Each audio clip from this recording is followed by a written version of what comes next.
Nicht gereinigte Schnarchschienen oder Mundstücke können zu Mundgeruch führen oder auch Karies verursachen.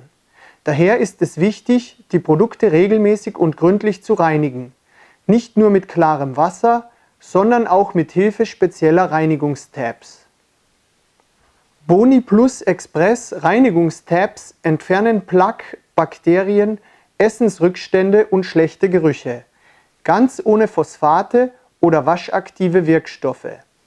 Der enthaltene Aktivsauerstoff führt dank der extrem hohen Brausefähigkeit schon in wenigen Minuten zu einer optimalen Reinigung Ihrer Schnarchschiene. Lösen Sie für die Reinigung eine Tablette in einem Glas mit 150 ml lauwarmem Wasser auf. Geben Sie die Schnarchschiene hinein und lassen Sie die Lösung 3 Minuten einwirken.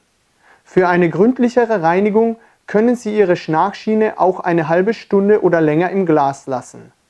Spülen Sie die Schiene nach der Reinigung gründlich ab, trocknen Sie sie ab und bewahren Sie sie kühl und trocken auf.